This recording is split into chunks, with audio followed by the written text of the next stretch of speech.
It pursued us. And it's a very interesting story because prior to House of Wax, which was our first maybe it's your studio, but was horror something that you pursued or we've it been writing pursued you? Disney Channel movies and, happy movies of the week and action movies. And starring in Wrigley's gum type things, like that? Yeah. That was years before. We went in to William Morris and said we'd like to try this feature thing. We're working pretty heavily in television, and we both had young kids. And if you worked in TV, you're 14 hours a day, you're on location, you don't have much of a family life if you want it. So they moved us over to an agent that was going to rep us to help us get to the other side. And our very first meeting was with Joel Silver and Susan Levin, who's now Susan Downey, Robert Downey's wife. And they had been pursuing, they said, does the title House of Wax mean anything to you? And we knew it was a Vincent Price film. And we had a very odd encounter early on, a couple of years earlier, that we thought this would make the best horror opening of a movie. It was a real life experience.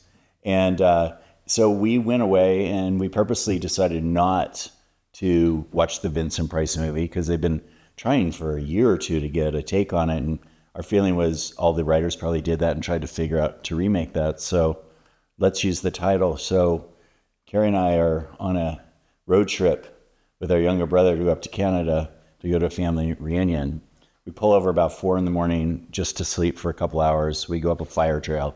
Just sleep bags on the ground. Yeah. It was rough. It was rough camping. And my younger brother had a very broken Volkswagen Rabbit at that time. And headlights barely worked. Everything barely worked. And so we put our bags in front of the headlights and laid down. The minute we laid down, oh my God, a smell crossed like we'd never smelled before. Like death. The worst thing. And then it would go away. It's like the wind shifted or something. And we were turning the headlights on. Of course, we didn't have flashlights or anything. We had headlights on, couldn't see anything.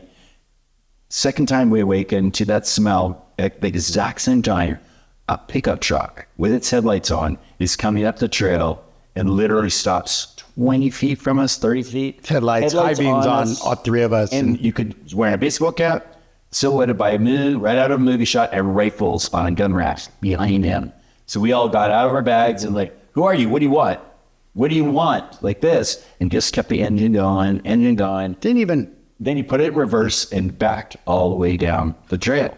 So then we're like, is he parking and coming up with one of those rifles? And you're like, is that why something's dead? Is this a serial killer dumping ground? Or is this what? So I woke up at first light and I got up and I just started laughing because we managed to plant our bags about 15 feet from a roadkill pit. That was just scrape them off the road and dump them. So this poor guy was like, who are these dudes sleeping next to a roadkill pit? He was probably just as afraid, but we thought, what an interesting opening to a movie, and hence that's the opening to House of Wax. And that was like the very first movie we ever did, which is an indie movie called The Dark Side of the Moon, was take the Bermuda Triangle and put it infinitely up in space, and anything flies in it disappears. So it's kind of like these people, spaceships, come across an empty ship, and it's the devil's playground. And so that was fun, but right after we did House of Wax, and it got pretty well received, that, you guys write scary stuff. We go, sure we do, absolutely. And so we start getting fed these different movies. Joel gave us another one right away called The Reaping, which ended up which starred Hilary Swank, which was really cool. And that was a Return to Faith movie. Yeah. That was really cool. That was loosely based on our aunt who's a missionary up in Canada. She was based in India with her husband, who was a pastor. And they moved over to southern India and they started a church and an orphanage over there. And her own children went to boarding school when they were there. They were there for 10 years. And on the anniversary of them coming home, which was New Year's Day, 10 years later, my uncle went to return some books to a friend and never came back. And they found him dead on the side of the road. And we looked at our aunt and I was like, oh my God, she must be so angry, like angry at the Lord and all this. And she was like, Hurts right where he's always wanted to be. She was so okay with his so we death. took that idea and we go, what if she lost her? Open. So The Reaping opens with Hillary as a missionary in the Sudan with her husband and a child. And husband and child are murdered in this camp. Movie picks up 5 years later. She's now a miracle debunker. She's out to prove God does not exist. And so we connect her with Idris Elba, who is a gangbanger, shot 13 times, told he should never survive. And the doctor said, it is a miracle. So he's out to prove that the Lord She goes to investigate a river has turned red with blood in Louisiana. And that's a rebuild of the 10 plagues. And gets to a point where she can't deny it. And at the center of this is a girl that everybody in town says, this is the devil's work. This girl is doing this. She's evil. And her mother's wacky as shit, just like really out there. And we have one great line is that mother says to Hillary, did you come here to kill my daughter? And she goes, oh my God, no. And she goes, why not? And she wants her dead, right? And the twist on it is the little girl is actually an angel. Yeah, and the whole town. And the town is evil, and they all want her gone, but they can't kill an angel. So it's good. All right, so okay, I have about 37 questions now. Maybe the first one then is with these. So you're getting these projects; they're coming to you. Many of them based on either your own personal sort of real life stories or the story itself set in some way that's based on a true story. So when you're making them. I could imagine you go one of two directions. So this story, you got the skeptic and the believer, and that's the conflict, or that's the tension. But as you're writing it, are you writing it as a believer? Are you writing it as a skeptic? Or are you at least attempting? Nobody could be objective, but are you writing it to just go, this is the story. Skeptic, believer, here's the story. It's a really great question, but as a writer, you approach it from the point of view of the character. And the point of view of the character is what positions that statement at the time, whether you believe in it or not. Hillary stopped believing in God. So from her point of view, there is no God. Idris, they have all this ramblings back and forth about why the Lord does exist. And so it's a character, at least for us, that I believe we have to present it from. But we already know the ending before we start the movie. So you kind of get to reverse engineer it. I think if you don't put in, certainly writing her character was based on our belief system and everything else that had. And then when you write his character, and then you go to her character saying, well, what if we did lose our faith? And what would that feel like? And all of that. And then with Idris, same thing. Is just a guy off the streets? And Chad said, a miracle you live, and he started believing in God. So what's kind of nice is you want people to walk away from your movie having this conversation. I think it's great. We call it the cooler. Like, what are they talking about at the cooler the next morning? And that's what you want in your films. That's word of mouth. That's the most powerful advertising you can ever get. I'm guessing that from other stories you've shared already, if there's been change within you over the last 10 or 15 years. So like I know of your work over the last 10 or 12 years, let's say. So I didn't see the indie project. What was it called? Dark Side of the Moon. Dark Side. So I haven't seen that. Is it available? Can I go watch it? Oh, yeah, you can get it somewhere. Okay. So I haven't seen that. But as you think about your own sort of sense of faith or belief, has anything changed? It sounds like, my guess is it's only been more solidified or reaffirmed by encountering other stories. But how would you describe how you have personally sort of changed over the last 10 years by telling these stories? Well, become even more of a believer in... I would say what's the debate, this is Chad, just my personal belief, is I believe there is one God in the universe that goes by many different names. And I really believe that because you can't go to a culture today that doesn't believe in a spiritual higher creator. Now, we may interpret them, and a lot of civilizations may misinterpret that, and we're experiencing this today on what it means to worship a certain way. And so I think you have to be really careful. But in our experience, we have witnessed... You can't tell me ghosts don't exist. You can't tell me demons don't exist. You can't tell me UFOs don't exist. You can, but it doesn't matter to me because I personally know the truth. So that's been the fun experience of what I've personally gone through in the last 10 years. So I think for me, I may have mentioned this on Saturday that I had a kind of wacko experience when I was younger, and it kind of pushed me away from the church. And so I went for a long time not wanting anything to do with the church. And then by getting into realizing, wow, I can have a relationship with God myself. I mean, this is something else. And then getting in, working with the religious scholars and the Catholic priests and everybody else has just given me such a strong foundation of belief. I would say today my belief is 100 times stronger, and we use it as our protection. You know, we're investigating the occult and the dark side and true stories, and you know, you could become a target, and some people do, but you know, we certainly go back to our faith. Did you talk to them about our experiences at the LaLaurie house? And did I talk about I don't that? think The New so. Orleans house? Oh. It's a project that we're working on right now. We just finished the script for it. It's sort of our next franchise outside The Conjuring. And we came across the house through a believer friend who's a producer. And she said, the guy who finances my company owns a pretty famous house in New Orleans and thinks it would make a really great movie. It's in the French Quarter. It's in French Quarter. And she goes, have you heard of the LaLaurie mansion? Karen about fell out of her seats. It's on every ghost tour. I think that's where I have heard it when we were, because the podcast, I'm going to spiritually haunted places as the setup. And so I think that was one that we were like, connect you with the corner where this house is, because now you'll know the street.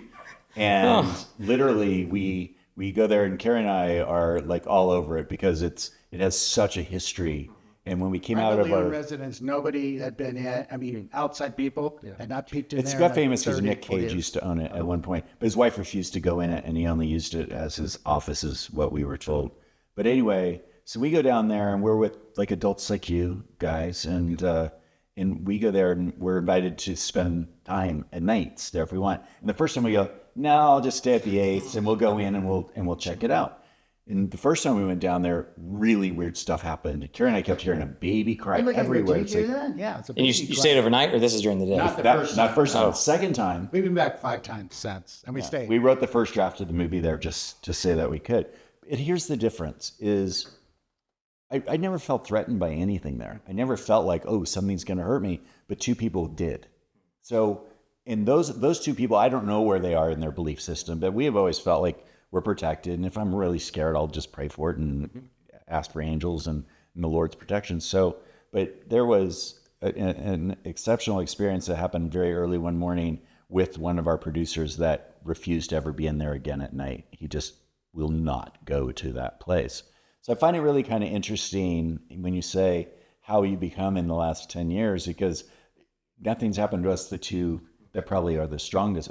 That's not fair, because I don't really know out of context, but yeah, he got just woke up dead sleep, hurt his chest, jumps out of bed, thought he saw something in his room, goes to run out. Classic horror movie. Door is not. And this opening. is where I wake up because I'm in the room across the hall from him. He thought Chad was just messing with him. Chad's like, "What are you talking about?" And he goes, "Were you holding the door?" He's like, "No." He goes, "I'm freaking out of here." Far more explicit than that. Well, I'm keeping the language down. He's a full-grown man, scared to death. And then inside the house, in the center of the house, like a spinal column, is a curved wooden stair. This is a very expensive, gorgeous home.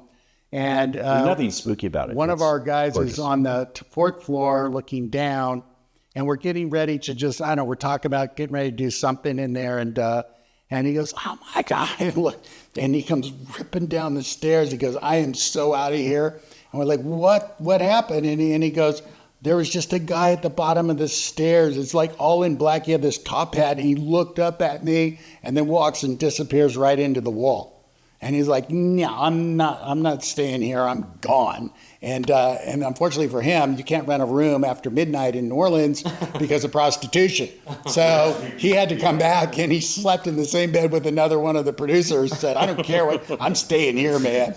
I'm staying here." But great. Carol, the house caretaker, had so many stories to tell. She's been for years and years. I mean, finding an entire floor covered in white feathers, just weird white feathers. I had my first ghost experience in that house. Woke up, put it in the bed. We're getting No, that's good. I mean, it's interesting because I was telling you the surveys will show that there's these commonalities, and a good portion of people will say they've been in a room where they felt a presence, and it's a common thing of there's like a pressure on my chest. Like somebody's sitting on my chest and I can't get up, and I'm like, well, is everybody making it up? It's like, did we all just see it in a movie but man, you can't.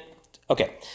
So what I do want to hear you talk about, since you've encountered all sorts of stuff, the occult, I would describe it as kind of you're training a muscle, right? Like you have a capacity to encounter things that others who won't ever go there. It's like, how would you ever be resilient there if you've never done it? I am still not resilient when it comes to dolls. I don't know exactly why. So I want you to help me unpack this. So first off, I find it interesting that I'd forgotten this until I went back and rewatched a handful. I didn't watch all the 10 now that's in the universe, but went back to the original. I forgot the cold open is the Annabelle story. Yeah. So you frame the whole thing with Annabelle. So tell me about that. Why did you frame Conjuring with Annabelle, and then how has Annabelle sort of been central or not to your work? Because we wanted to give Ed and Lorraine Warren credence before we started our story. That they were already in something else, and then they're called here, and it's a perfect opportunity in the horror world to do a scary opening. And James Wan, the director, has the exact same reaction to dolls that you do. Yes. And so we thought, oh, this is perfect. We had to recreate the Annabelle doll because the Annabelle doll is a Raggedy Ann doll, and legally we couldn't. You're not familiar. It's scary. So James actually designed that doll. He did an amazing job, and they kept bringing it into the office and change the face, do this, paint these up here, and do all that. But yeah, he dolls. There's a lot of dolls in his movies, and so it's that same version. But it was exactly what Carey said. Let's set the Warrens in their world. Let's see what they do, and then they bring it home. The truth be told, the very first movie James originally wanted to do Amityville horror opening with Ed and Lorraine because they investigated it.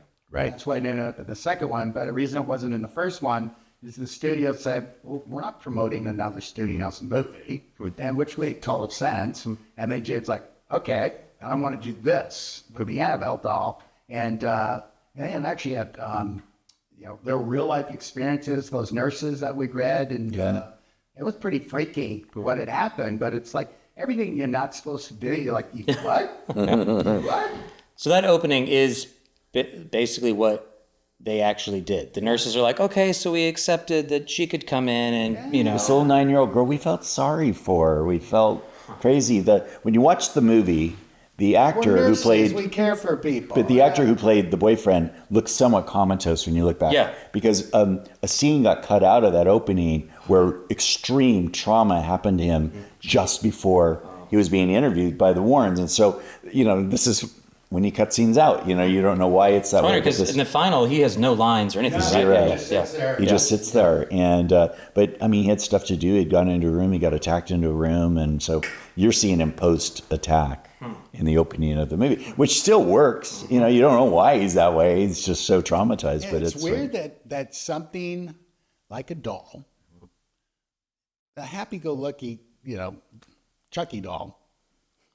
It's a little different than a Raggedy Ann doll or something, but everybody has such a... You put dolls on a shelf, no matter what they look like, in a dimly lit room with maybe some flickering candlelight, and everybody's waiting for something to happen because it's just such a...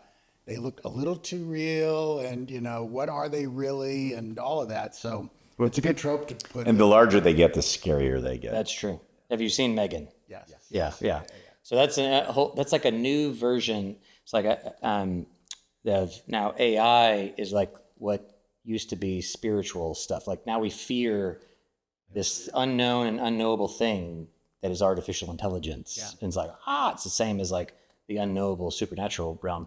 So I have sort of 3 working theories for me why dolls are creepy. So there's the one, which is kind of like you're describing. There's the, I'm being monitored. So it's like the nanny cams, that are put in dolls usually. Yeah. It's like, are we, is there an actual camera back there? That's one. The other is there's just something odd. So it's kind of like the way that you're making things creepy or scary is you take an otherwise banal or like innocuous thing and you make it strange. So you go, a doll shouldn't be animate, but it is. Like what? So there's that. The third option, or maybe it's all 3, is something like dolls and toys are my comfort. So like when I need safety, I go to dolls, and what you are taking away from me as a filmmaker, storyteller, is the very thing that I feel safe around, and you're making it the threat. Yeah. So I don't know if that maps. Maybe it's all three. Maybe it's something else. But are you thinking about that when you make Annabelle? That I'm taking the thing that should be these people's source of comfort, and I'm actually making it the threat. I think that just goes without saying. Yes, to answer your question, 100% yes. I think it's a little bit of all three, to tell you the truth. Well, it's like give you something, any toy that a kid loves, a Slinky. Kid's going up the stairs, and here comes Slinky by itself down the stairs. Shh, nobody's upstairs. You've taken that little fun little toy and changed it into something I'm now scared of, right? So to support what you're saying is like, oh, I can let my guard down because this is my security blanket. This is something I'm really comfortable with. I mean, it's like we're doing a movie now with the pull string of in the 70s. We won't mention what it is yet, but you do a pull string, and we have so much fun with that pull string, you know. And then one time it's in a closet when you put it away and took the batteries out, and you hear the talk. And then you open the door, and it's not on the shelf, it's on the floor. And the pull string's out, but it's recessed into darkness. And you pick it up, and something's holding it. And then you pull this way, and what emerges out of the darkness is pretty freaking scary, what's holding the string. And you build from there. So it's like, take it's a little character, little boy's little security blanket. It was, yeah. Who had a trauma in his life, and he's regressed a little bit backwards, and he's grabbed onto that as security. The president's father gave him as his father passed.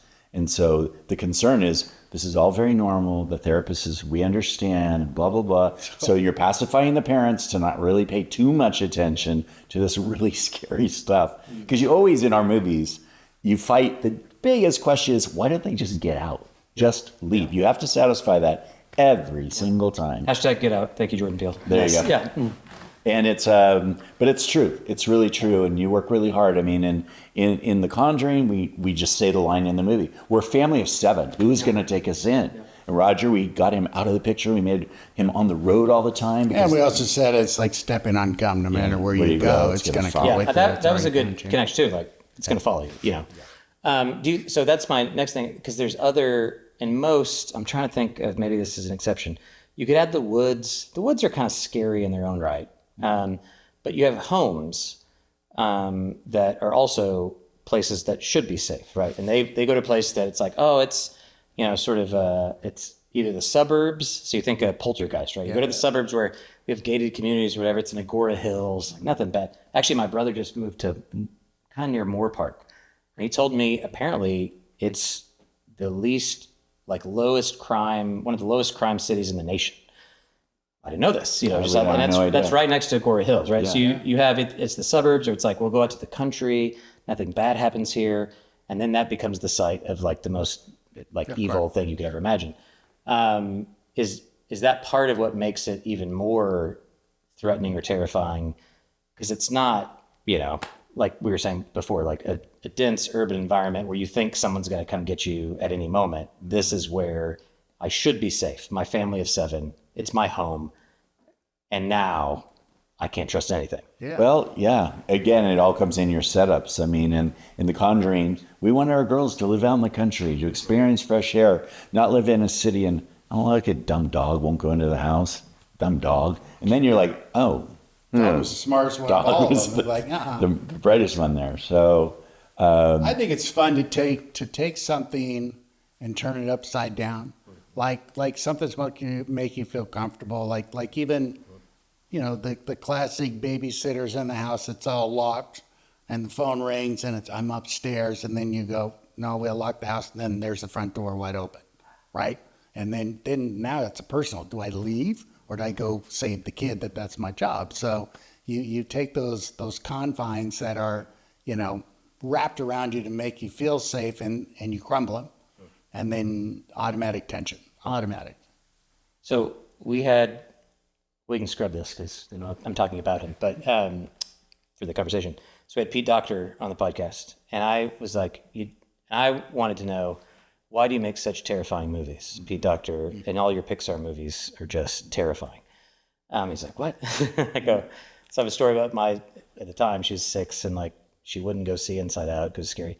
And I go, you're leveraging fear in ways that are really similar to horror movies, maybe towards different ends, but you even use horror tropes, like the Toy Story stuff, they're riffing on explicitly like The Exorcist and body horror and all these other things.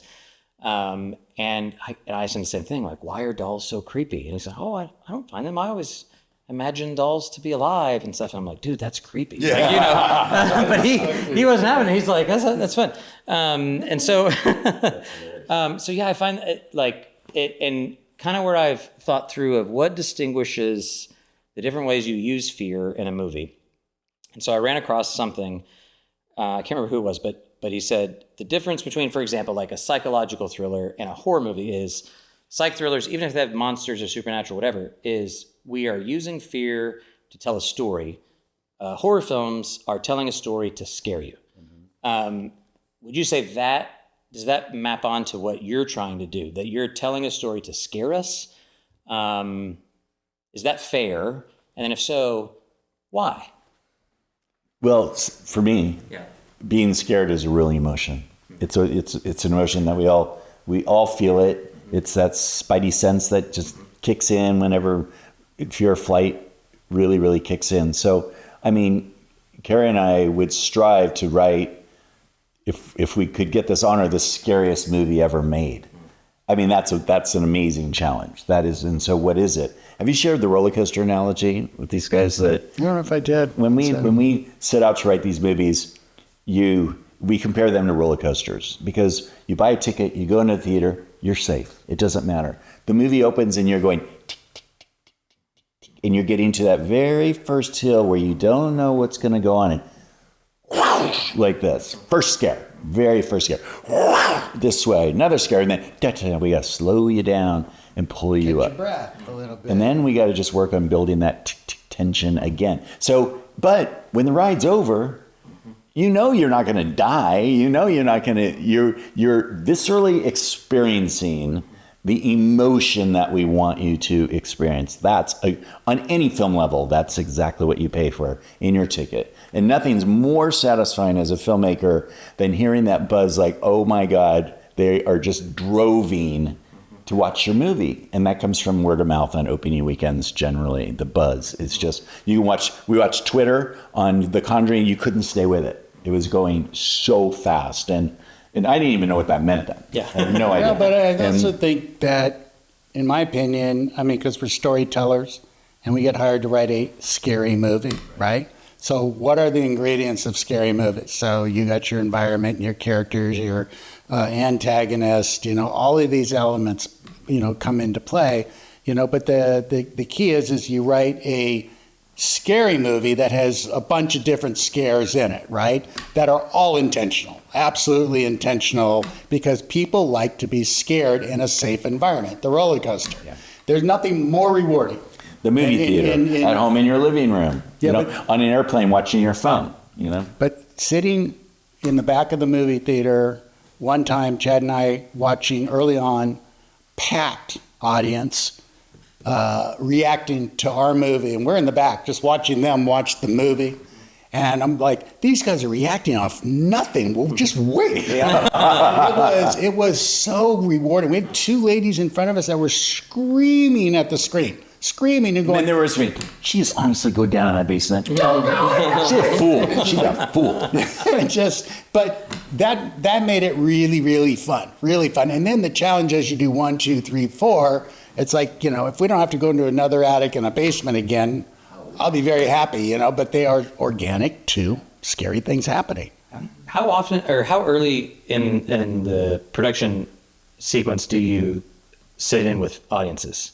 Do you wait till close to final cut, or it's always after final cut. Okay. No, well, final cut, you would do a director's cut, and then studio. It was unusual in The Conjuring because it was going to be a January 25th release, and because generally prior to Halloween, these movies do well. They decided to do a screening for the movie, and a screening for big studios like Warner Brothers invites 412 people, half male, half female, half below 25, half above 25. And that represents the 4 quadrants of film goers. And then they invite you to come, and it's free, and they give you popcorn and soda, and then ask you to fill out a questionnaire afterwards.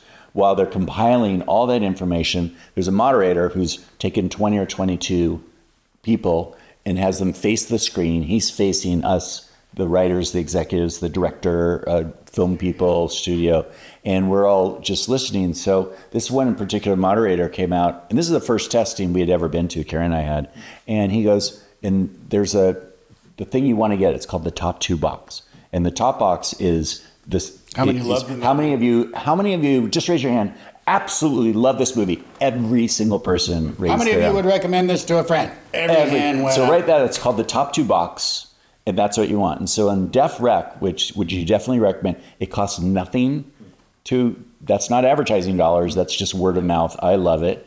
And it's the fastest growing way to spread a film. And then the second thing is on the Def Rec, and then the percentages that they break it down and I'm probably making this up, but Warner said, gosh, if we get a 43% on Def Rec, we're off the charts and we're going to do. We got 84%. And then they retested the movie again. And James about pulled his hair out. We were at the bar with him, and he's drinking milk. He's so nervous. He goes, "What? Lightning never strikes twice. Why are we doing this?" And it tested higher the second time. So the studio was like, you know what? Let's go against the big boys. Let's go for a July release against the $100 million movies. Mind you, this was a $20 million film because we believe the audiences will come. And we did. We were number one. Number one. I think I did ask you if you remember what you were up against. You said no. Do you remember what came out in 2013? Probably would. Yeah, it doesn't matter. I would love to know. Really, really big films. $100 million summer blockbuster. Jan 3 quite the earliest thing they asked us to invite family and friends. A little test screening. Where digitally things weren't erased yet, like levitating in the chair. Still have cables and stuff. Because they just wanted to see if it was working, and it was huge. Yeah. Well, I mean, part of why I ask it, it's kind of like stand-up comedy, right? Like what I realized is stand-up comedics, though, when you see their hour special, this is like hundreds and hundreds of hours of testing it with audiences. I'm like, that doesn't work, that works, that. But you don't quite have that. It's like we're close to locked. We hope it works. So is that where talent comes in? It's like, we're pretty sure this is going to generate that response. I'll share something with you. When we were halfway through the movie on location, James Wan called cast and crew, everybody go inside the house. This is a genius move of his. Inside the house, I want to share something with you guys. And everybody's sitting down, huge 80 people, right? And he has this huge TV, big screen wheeled in, and he plays a trailer he's put together only based on the first half of the movie. And everybody's going, oh my God. The people are so ready. Well, but Joe Bashar on set, the composer. And he had everything there. And Kurt was the editor already. And everybody knew we had a really good movie. Something really special was going on. Yeah, that he knew what he was doing. And the studio, because James had done, he'd done Saw, he had done Insidious, he did a couple studio movies that weren't as successful as other ones, but Saw and Insidious, they're scary movies.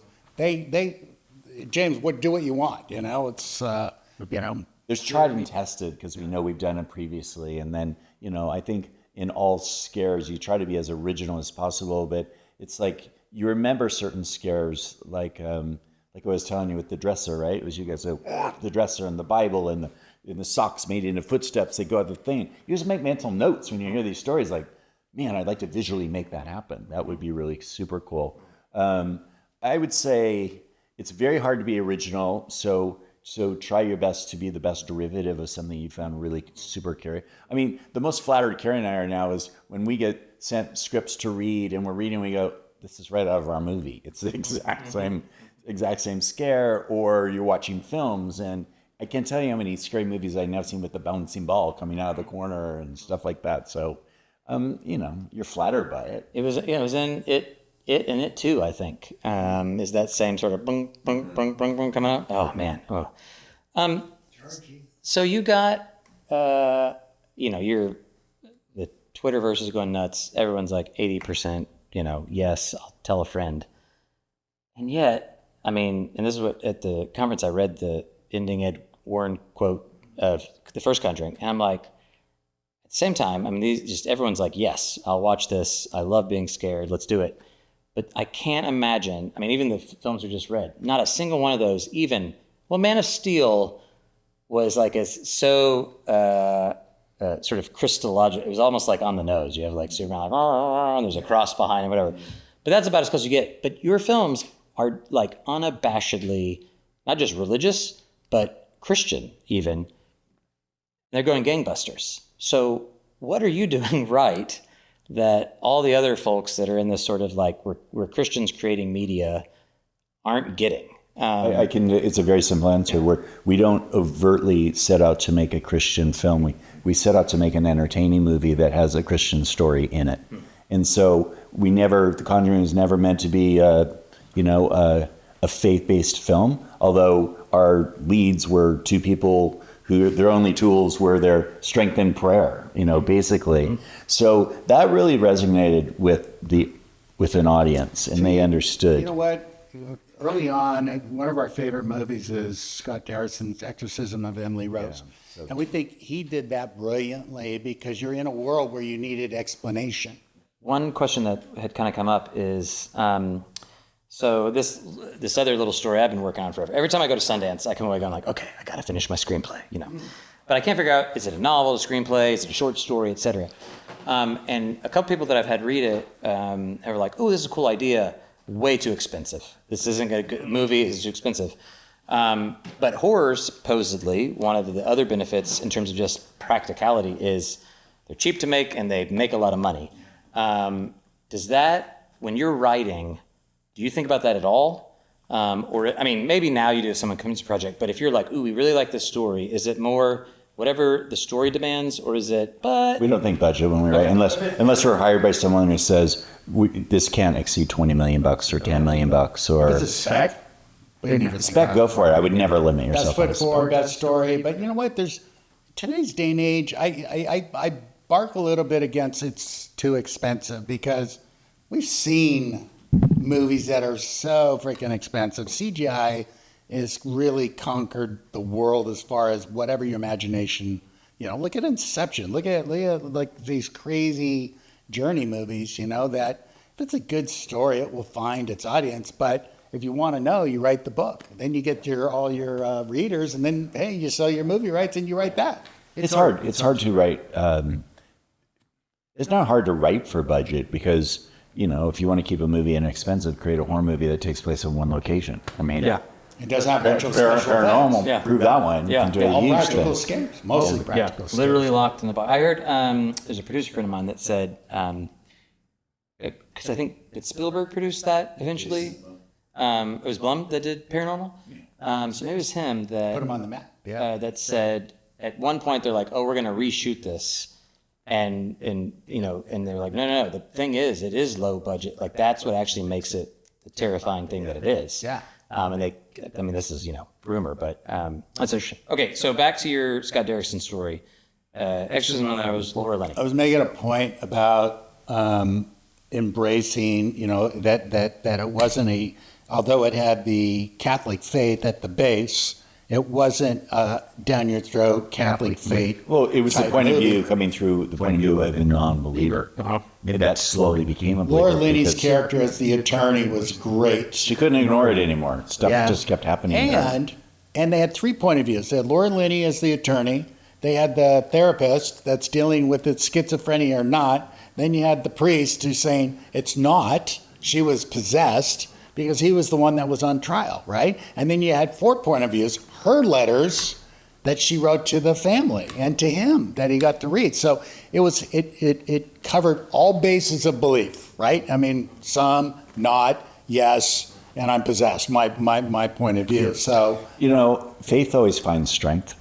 And so you'll find it in the right story. And what we loved, Karen and I had a wonderful relationship with Lorraine Warren, prior to the film being released, and unfortunately she's passed. And we never met Ed. Her husband died 6 years prior to us meeting Lorraine. But a couple of things is she was so faithful in what her belief system was that she and Ed would hire a cop that was a non-believer to film all their investigations. That's why we put John Brotherton in the cop role in our movie, because they loved to watch someone become a believer. It was their sense of humor of just like, okay, now you'll go tell 40 other people that this in fact happened. And I will share you an experience that kind of tripped Carey and I out. Is we would get on the phone with Lorraine sometimes for 2 or 3 hours. She lived in Connecticut, and we would just be talking, and then I kid you not, suddenly voices would go like tongue, over the phone, and she would just, I say in the name of Jesus, and she would recite scripture, and she would just blah blah blah blah blah, and they would just fade away. And boys, what were we just talking about? They don't like that. What were we just talking about? And luckily we recorded like, make sure everything. It's in the movie. Yeah. Yeah, and so it was trippy, and that happened. That happened a couple of times with her. Because they filmed everything. Like in The Conjuring, the exorcism scene with the guy at the beginning, and the priest is doing the exorcism, and you see these crosses come out. She had footage of crosses pushing out of the body, and this is old stuff. And then when we did Conjuring 2, the young girl who had water, marbles, and tape on her mouth and could speak. And just like you're going, what? She goes, yeah, it was a little weird. And then the cops had showed up and all that crazy stuff was going on and they couldn't explain it. It's nothing better than getting a true story, handwritten document, this is it. Talk to the people who lived it, and you look in their eyes and they're speaking the truth. They're not lying. It's like, why would they lie? It's crazy. But when someone tells you a story and it scares you to listen to them, imagine getting to write that story. That's a very smart thing. I wish it was our idea, but when they were promoting The Conjuring, they had the 5 daughters and the husband come out to the location where we were outside the studio. Real life folks? Oh. Yeah, the real life, all grown, all in their 50s that was and all 60s. Exterior location there. Right here, it was at this house, and we were shooting that scene with Bathsheba up in the tree, and they had sat the girls down and they interviewed them by group and then one by one, and they said, what frightened you the most in the house?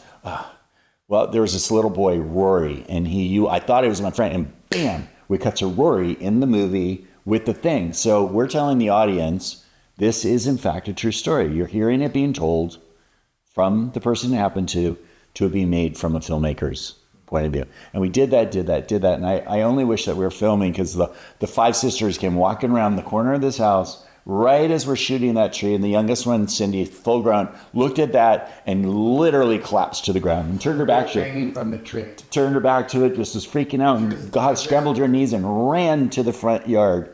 Dang, I was like, we didn't have a camera. But I mean, utterly, it was so visceral for her still. And so I've interviewed some exorcists, and they have different opinions on like the value of watching horror movies in general.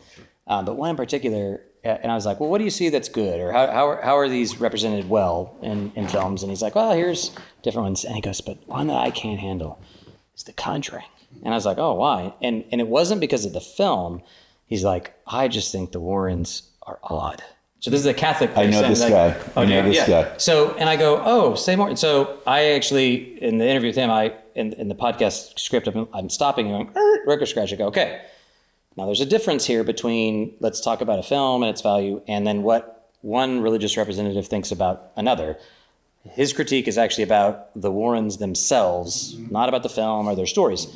And I go, well, and then I'm a Protestant, and I go, there's all sorts of Protestants doing all sorts of things that I might go, I don't know, And I think, again, I didn't push him too hard on it, but I think one of the questions, because I said the same thing, like, okay, I'm actually an ordained Protestant minister. You're a Roman Catholic priest. Am I allowed to do an exorcism? And he's like, Steve, do you remember what he asked? Was it, can you do the rite of exorcism, or can you exorcise something? Anyway, and he was like, no. basically just no. And he's like, and I go, okay, well, same way. And so then I think, okay, Ed and Lorraine are Catholics, but they're not in a priestly consecrated role in that sense. And I'm trying to think through, I wonder if that was part of the thing. So in the film, the first one anyway, he ends up doing an exorcism, but basically as a last resort. Did Lorraine ever talk about what she was thinking in terms of what does the church think about our activities? Did she care? Was it? No, she did. They had a close relationship with the church. Church asked them to investigate all the cases to confine it. But to answer your question, they didn't consider it an exorcism. They consider it religious provocation. Like they, in their own realm, because they weren't priests, they couldn't exorcise it, but they could do a religious provocation to get it to leave based on their own faith. Yeah, I don't know who you're, and we never spoke of this guy directly, but you're now the second interview we've been in when they brought up this guy who didn't believe in the Warrens, which is fine. I mean, to each his own, doesn't matter to me. But it's interesting because when you, like when we did the exorcism in The Conjuring, the actor that did the exorcism was an actual priest. And that, what you hear in that movie is an actual rite of exorcism, word by word. Priest turned college professor. Yeah, he teaches at UNCW now. He's a wonderful guy. And so the tricky thing, or the interesting thing, was having priests come up to us afterwards and going, "You guys nailed this." And we're not Catholic, so we didn't know. But we hired Diana Pasuko, this religious studies professor, and she helped us out tremendously to just get the Vatican II language correct and all that kind of stuff. Oh, that's right. He's pre-Vatican II, right? And she had one of her students put together tapes for Patrick Wilson to speak Latin, and then he memorized it according to the tape, not the script, like hearing it that way. And it was fascinating. Yeah, because Diana, when we first turned her in the scriptures, you guys spend way too much time on the internet. This is all BS. None of this Latin makes sense. We go, yeah, well, that's how we hired you. Well, but it was, I don't know, it was a great learning experience, and also to be on the side of, well, I'll share two things with you that are interesting. Anecdotally to The Conjuring, Lorraine's gift when she started early on is she could see auras. She saw people's auras as a young child. She went to an all-girls Catholic school, and she thought everyone saw auras. It was just like, oh, you're yellow, you're this. And it wasn't until she asked a nun, why does the head mother, have such a black aura? And it's a thing. And she got her hand slapped and told to never speak of this again.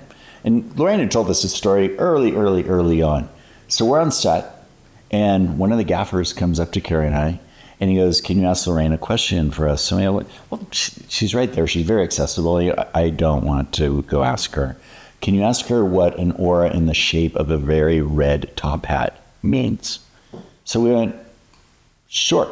So cut to Crafty at lunch, and we're sitting there and we're having lunch with Lorraine, and we said, "Lorraine, someone asked us today what an aura in the shape of a red top hat means." And she just stopped having lunch.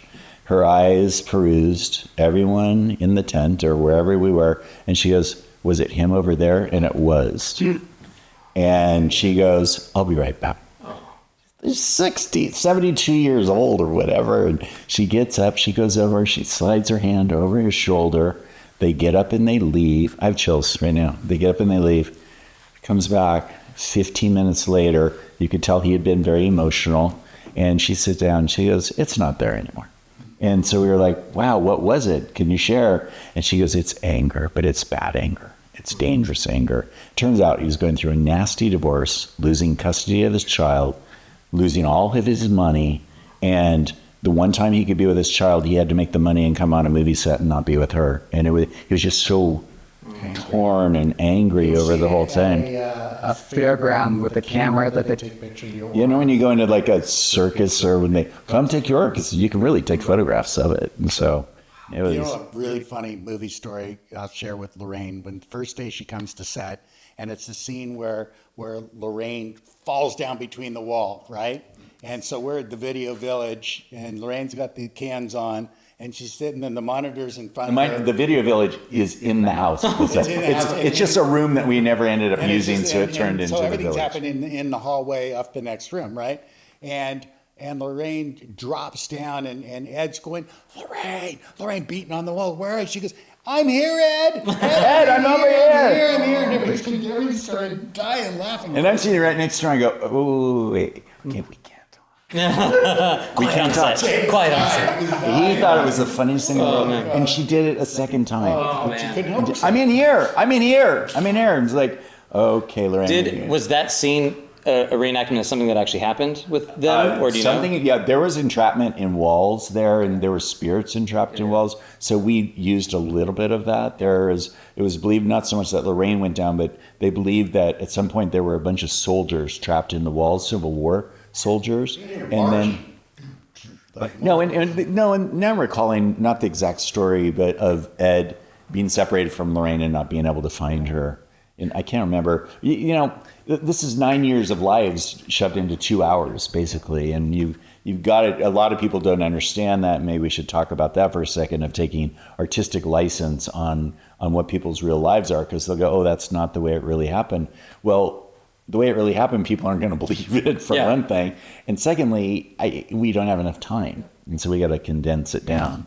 Well, that, just as a note, maybe you can say something, because last week at our conference, you weren't able to be there. We awarded the both of you the first annual Dante Award. Yeah. So Carey shared a bit about his response. So, and it's specifically like excellence in writing, etc. Maybe that's a good point for you to go, what does that mean to you? For us to go, yeah, you're doing something amazing. And it's about your writing, it's about your craft, it's about, in some ways, taking real world stories and giving them to us in a condensed format, but something that's both real and entertaining and true. I don't know if you have thoughts on that. I have a lot of thoughts. When I read that, I was just so honored, to be perfectly honest with you. I couldn't believe it. And just knowing where Dante came from and all that was just so powerful, and the use of story. But just to be singled out as a craftsman to receive an award that puts you at the top of your game in other people's opinions, from your organization, was just unbelievably flattering. It really was. And for me, it validated, like, yeah, we've had success, but man, we're really hitting people's hearts and doing something right. And that probably means more to me than anything else. Because, Carey and I never, and I don't want to curse this, jinx, do whatever, but we've never really had that writer's block thing, because we just are always working on so many ideas at the same time. And what any writers out there, if you get the block, jump to another story, it'll come back, But that's our blessing. We've known what we've wanted to do since we wrote our first screenplay at 16 years old, and literally had someone who mentored us into the world of show business, and it changed our lives. And that's why we believe in mentorship in a really big way, our program that we're going to be doing. And you guys just kind of validated it all at the same time. So, Tell us a bit about your writing workshop. Is that the key, like the main place where you're doing the mentorship? No, this is a brand new thing for us. We've normally just recognized good material or been approached by, hey, my son, my daughter, my this, and it's a relationship that already exists, so we're not worried about any weirdness coming into our lives, that we will accept. And it's the thing Carey and I take very seriously, but it's an enormous time commitment to do it right. And so what we decided to do is, there's so many writers out there, and we get asked at every festival, everywhere we speak, like, okay, so I write a screenplay, then what do I do with it? Or, how do I make sure it's the best it can be, or whatever. So we've organized what we call a 4-pillar class, HorrorWorkshop.com. It's going to be live November 18th and 19th. You can look it up. You can get your ticket now. But what we want to share with you is what we have discovered in our 30 plus years of writing movies. There's that great old adage, if I only knew then what I know now. And because of the mentor that Chad was talking about, this is us passing it forward. It's like, okay, if we can accelerate any writer's career by not falling into the same pitfalls that happens to 99.9%, then maybe it gives you a little foot up in the game. For example, you have writers out there that go, I have so many scares in my movie. And you'll read it and you'll go, yes, but there's no connective tissue. There's no characters that I care about. These bad things happen to. I don't even know them or how it affects their lives.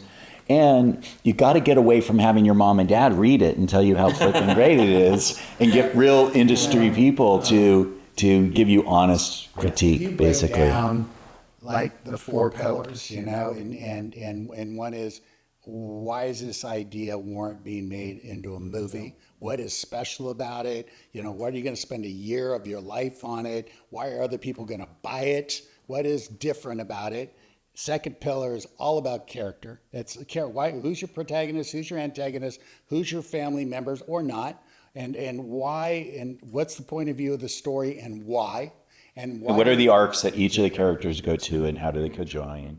And the last pillar is how you structure scares, and how you build a scare, and how you execute it, and how you keep getting bigger and bigger and bigger, because you got to feel like you're building towards something. So it's taken a long time. We think we've honestly discovered a formula that can help other people. And in our particular workshop, what we're offering is 3 mentorship programs at the end. There'll be three ideas that will be selected that Carey and I will mentor you, even if it takes a year, and we'll put you through drafts and do all that. And then hopefully come on board as a producer and help you get it made. We've done it in the past.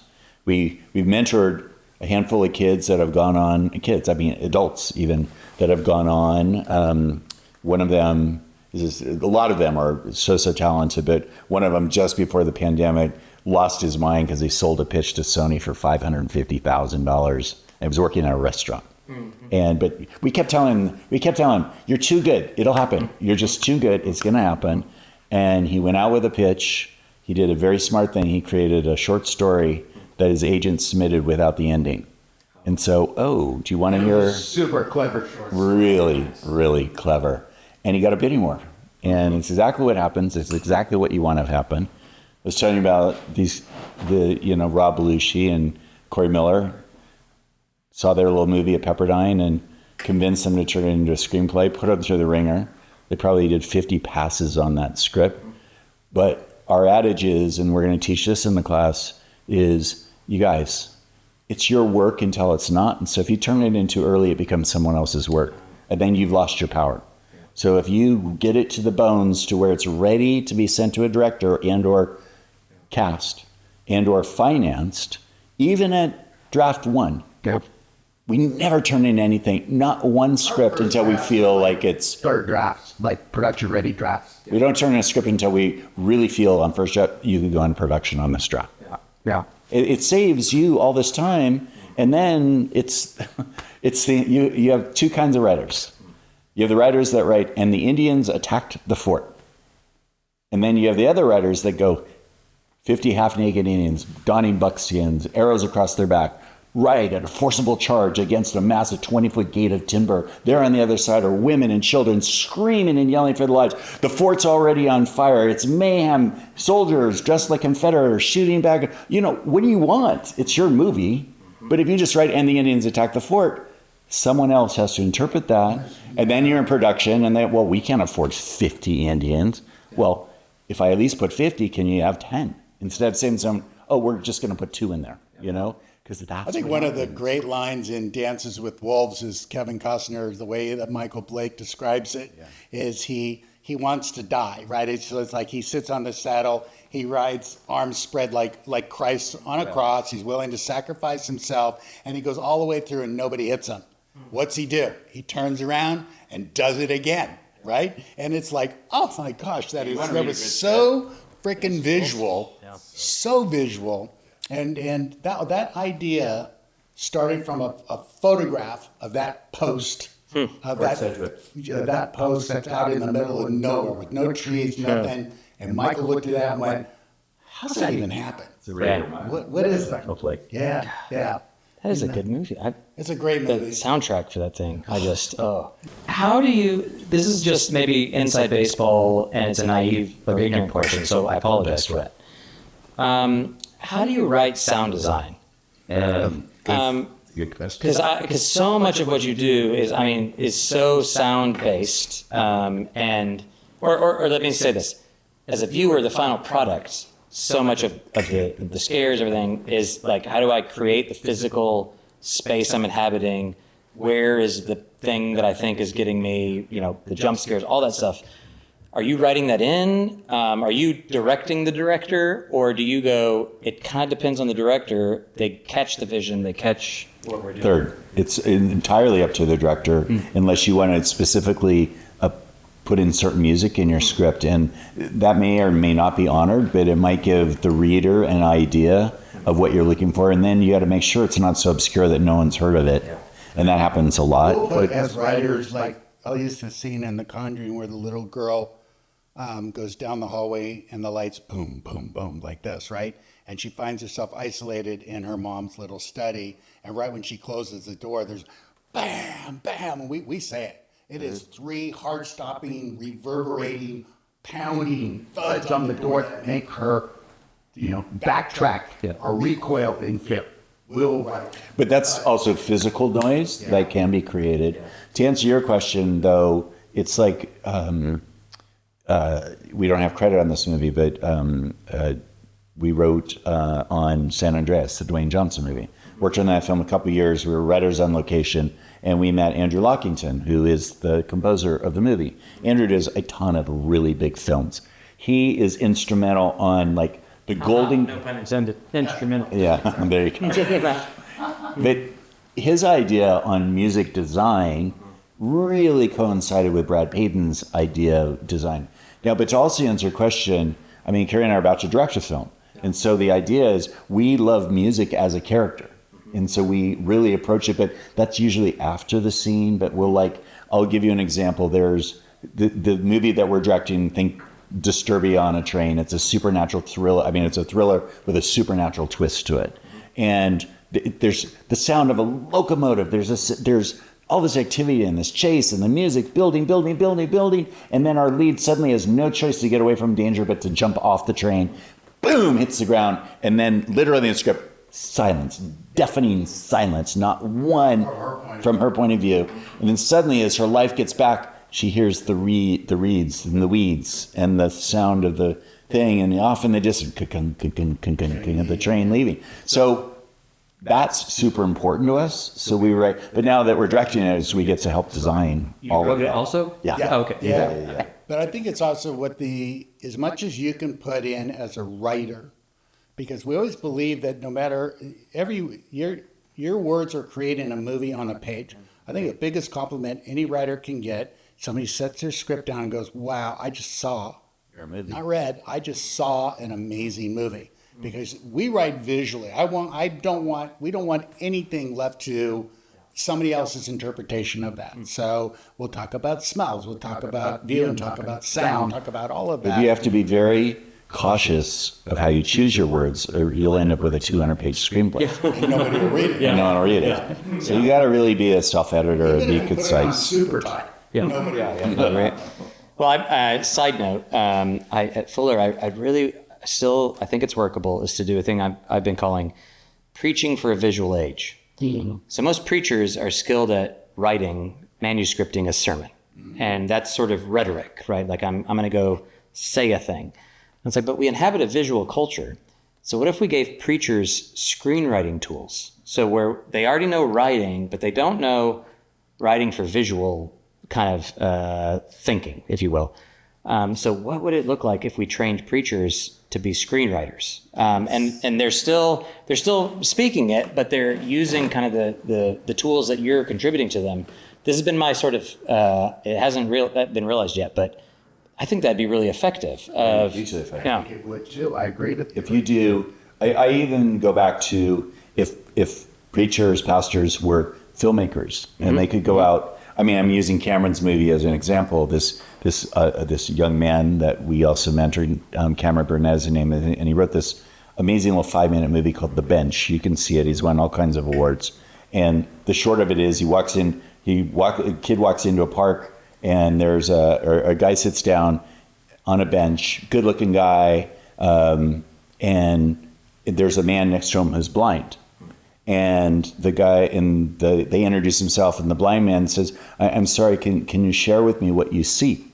And he goes, absolutely. Well, not far away, there's a guy who's not a very good singer trying to sing a song for his girlfriend with a guitar, and she's kind of smiling, laughing like he's probably not very good. And then, there's some a duck and some ducklings he goes into 4 or 5 of these analogies into beautiful, beautiful moments. And then he goes, my friends are here, I got to go. And the kid gets up and leaves. As the camera swoops around the back of the blind man, you see the kid whip out a white cane, and he's also blind, and he makes his way.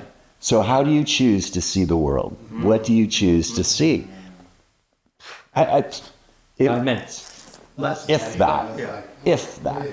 It was fantastic. So if you have, a church that we would go to in Malibu was taught by a rabbi who's a Masonic, Jason Sobel, and a wonderful guy. And I love history and Old Testament and all that. So Jew for Jesus. Yeah. Well, and my goodness, rabbis are some of the best storytellers ever, right? Amazing story. Yeah. you want to read some really good books, look him up. And he did a whole series with Kathy Lee Gifford, going into Israel and a lot of the larger pastors and their take, and a lot of interaction. It was really super cool. Fired up. I mean, this one day. It's so good. Maybe just like that. Well, maybe it's a good segue to my last question. And maybe you've already answered all this, so you can repeat or come into something new. But maybe it's something like what you're describing here with these sort of connections.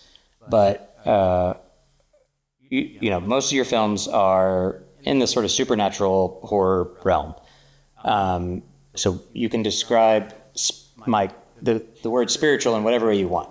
But a lot of what we do is I ask any filmmaker, whether they're Christian or not, is what is the deeper spiritual conversation your films are inviting us to have? So if you're going to answer that with maybe your whole group of films, what would you say is that deeper spiritual question? Is it what you're saying, like unplug to recharge? Is it something else? What is that? The thing that came to my mind is the biggest question that's always been asked is that real? Honestly, is that real? And you should share really briefly, because when we were doing The Conjuring, Carey's a good friend from Malibu, and his son were driving home from that little screening we had at New Line, and his son literally said to Daddy, he goes, but that's not true. None of that's true. I did share that story. Oh, you did? Yeah. That's that one. Okay. Yeah.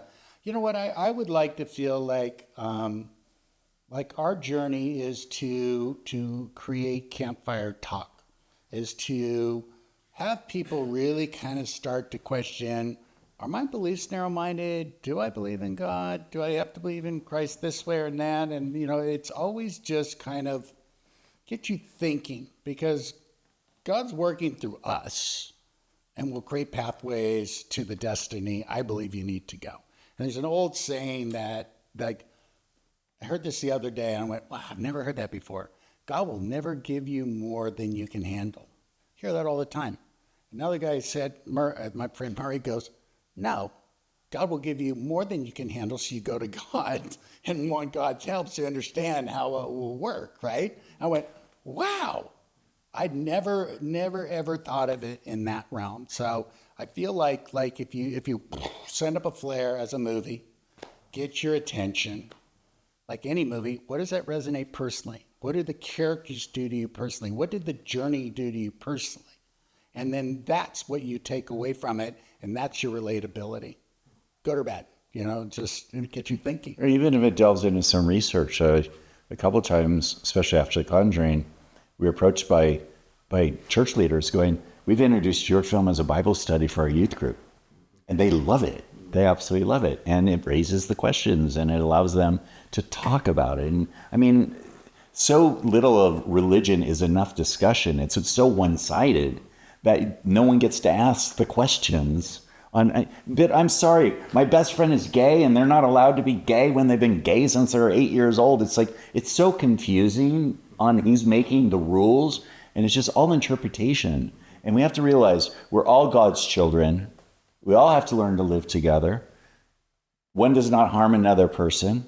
And I literally just believe in just support with love and acceptance. And as long as it's not impacting me in a negative way, it's none of my business. God never None said of my love thy business. neighbor except, Yeah. right? There's no semicolon behind that or Yeah, colon. it's It's just like, It's a very strange world we live in at the moment, and I know these comments will create a lot of controversy because a lot of people feel very, very, very differently, and it just depends on. I don't know. Maybe this is being in the creative world and exposed to unbelievable people that have made enormous contributions to our world that don't fall into the little norm window of what they're supposed to be. They were meant to be that way, to create that distraction, I believe, for us to understand that if the world was all one color, how would we ever survive? Nothing would stand out. like faith is kind of like an ocean, religion is a box of beliefs, different box of beliefs, right? It's just every religion around the world has their own box of beliefs. And no, if you don't fit into this box, you need to go find another box. But people did. I know. They did, yeah. Because They're opting anyway, yeah. Religion's just about rules. It's all about following the rules. And faith. But Maybe, I mean, I don't want to mischaracterize what you're saying. One thing, though, that does unite us is we're all afraid. Like, there are times when it's dark and our toes kind of come out from underneath the covers. And the reason that freaking scene where she gets like, I'm like, it's because we've all felt that way. Like no matter who we are, it's like we've all been in a position where we feel vulnerable. And if we could start there of going like, oh, what? And this is some of my trauma research, as opposed to saying, what's wrong with you? It's, well, what happened to you? Is a much different posture than, yeah. So what was it like when you were a kid and you were at, your parents did this or you experienced that, that created you into this, what you are now. And that seems to be some of what your films are giving us is, well, what happened to you? And it's real, right? your belief system's based on a collection of everything that did happen to you and everything that you were told. And even as a young age and being even programmed at a young age to believe a certain way. And then you grow up and get older and go, wait, not everybody has that same belief. And then that creates conflict, and it's so interesting because it's, everybody's different, but this is the great thing about our film business is that's why so many different movies appeal to so many different people. Yeah, the different religions, I'm probably being too outspoken here, but, religions is what really kind of jacked up the world, if you think of it. And it just caused so much political animosity and hatred. I mean, again, I don't know when this broadcast, but we're in the middle of an invasion of Israel. And people are being murdered just because they don't like what they stand for. Well, you know what? You may like spaghetti and I hate spaghetti. I'm not going to kill you over it. I mean, Chad. I mean, but what's the point of it? And so that's when I boil down to being taught religious aspects in certain religions where I go, no, that's way too narrow for me. That will not work. But everyone in that narrow box believes all that in a wholehearted way. Yeah, I mean, it's true. Like the call of Jesus, anyway, this is why I tend to be a Christian. I often think, like, if I wasn't a Christian, I'd probably be Jewish. And if I wasn't Jewish, I think I'd just be an atheist. Like, I don't know where I'm at. But in part, I find Jesus scandalous because he's like, I mean, anybody can love other people that love them. Like, that's not a problem. Anybody can invite over someone that's going to repay it. But I'm saying, actually, love the people that actively persecute you. Now, that's a good idea. That's impossible. Like, I don't actually have it in me. I actually need something beyond me to do it. It's actually literally impossible. It's an impossible call, and yet it's the call. So you go, I'm now a Palestinian who's inherited centuries of oppression by the state of Israel, or vice versa. And we inhabit this tiny little geography where, and then to go, and then they're literally sending bombs that are killing our, civilians, cousins, relatives, whatever, just to love them.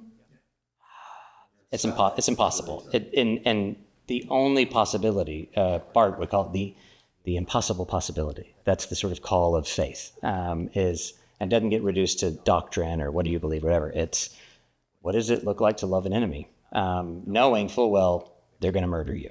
That's a big hurdle. It's a big hurdle. Yeah. That's a whole other podcast. Yeah, whole other podcast. Because it is really, and we don't have to keep going on, but there's a little story out there called Heaven's Rain, which is the true story of the youngest United States senator, and his name is Brooks Douglas Oklahoma. of Oklahoma, and he was 25 years old, was elected to be a state senator. The only reason he went to become a state senator is his father was a pastor. They were farmers in Oklahoma, and two gentlemen stopped by their farm one night. Our car broke down. Can we use your phone? Came in, raped his sister, murdered both his parents, and shot him, and then left them all. Shot his sister too. And shot his sister. Everybody for dead. Left everyone for dead. He saw his parents were dead, scooped his sister up, 14 holes all over his body, drove her to the hospital, saved his sister. And in the process of just trying to figure out what happened, there was no victims' rights law in Oklahoma, and they lost the farm. They lost. They went just penniless, absolute penniless. And he vowed that no victim should ever be a victim of this sort of thing again. And became a senator. And when he was a senator, he was on a tour he was on a tour of prisons, and the warden said, one of the guys that murdered your parents is here. Do you want to meet him? He goes, in the laundry room, no witnesses. And Brooks is an ex-SEAL. Just brick shit out. And literally, the warden authorized it, sent him down there. The guy had found God, had found religion. And he begged Brooks for forgiveness. Just begged him. And Brooks forgave him down in that laundry room in the prison. And he said, but you through all this court, I just never know why. Why did you destroy my family? And the guy goes, your light's wrong. And that's the only reason. But it's such an amazing story. Because Brooks plays his father's role. He acts in it. He plays his own dad. And Mike Vogel stars in it. Mike does a really good job. It's just a little tiny independent movie, but it's one of those classic examples. Yeah. Well, okay, so my real last question. Sorry. The lights are on makes me think of home invasion movies, and that's one of the common, even a sort of like classic Halloween Mike Myers, right? I love the versions where there's no backstory because it's just random acts of violence we're trying to do. And it's like, it was just because you were there. It's not because I have a backstory, a vendetta, or whatever. It's just you're the one with the lights on. So I wonder if you think about, as people that watch it or respond to it or hate it or whatever the stuff you do, I have this ongoing theory that Christians in particular, and maybe Americans or maybe humans, our default thing is we fear the wrong things. And maybe horror films help us fear rightly. Yeah. Because are those dark characters inflicted by the darkness? I mean, what makes them do such? Well, don't horror movies make you terrified of demons? Yeah, but the point that Cutter's making is if you have a home invasion movie, right? There is a diabolical force behind that evil, is what you're saying, right? Like what drives them. So, I think it's all. Or for example, you go something like, again, this is a stretch for that one. It's like, so the suburbs are our source of safety. What we fear is the urban setting. And so we go to this place for safety. What we should fear is this system that loses people in the mental health gaps, and it produces these things, and a broader system that endorses and celebrates violence. Yeah, I don't know. For the Israeli-Palestinian thing, it's like, oh, you should fear the other, or your point of LGBTQ folks, we should fear them, as opposed to actually, there's some straight up weird supernatural stuff that we should worry about. Yeah. Why are we afraid of gay people? What's that? Here's where we should direct our. So that's things like that is where I was. I think films raise those provocative questions, and I think you're right. I think you're 100% right. And it's another podcast. There's just so much to talk about with that, because that's what I love about the world we live in. As creatives, we get to tell any little story that affects our heart, whether it's personal, grander, spectacle movies, but behind every story is generally some sort of true story, that the writers incorporated, because we write what we know, And so it's been affected that way. But I think just filmmaking in general, to have all these different categories for people to explore and go into the genres that they find interesting. I'm so grateful that we live in the world that we can do that, because it wasn't always that way. You know, it really wasn't. But anyway. Well, thank you both. It's been great. You've been very generous with your time. And we should do another podcast.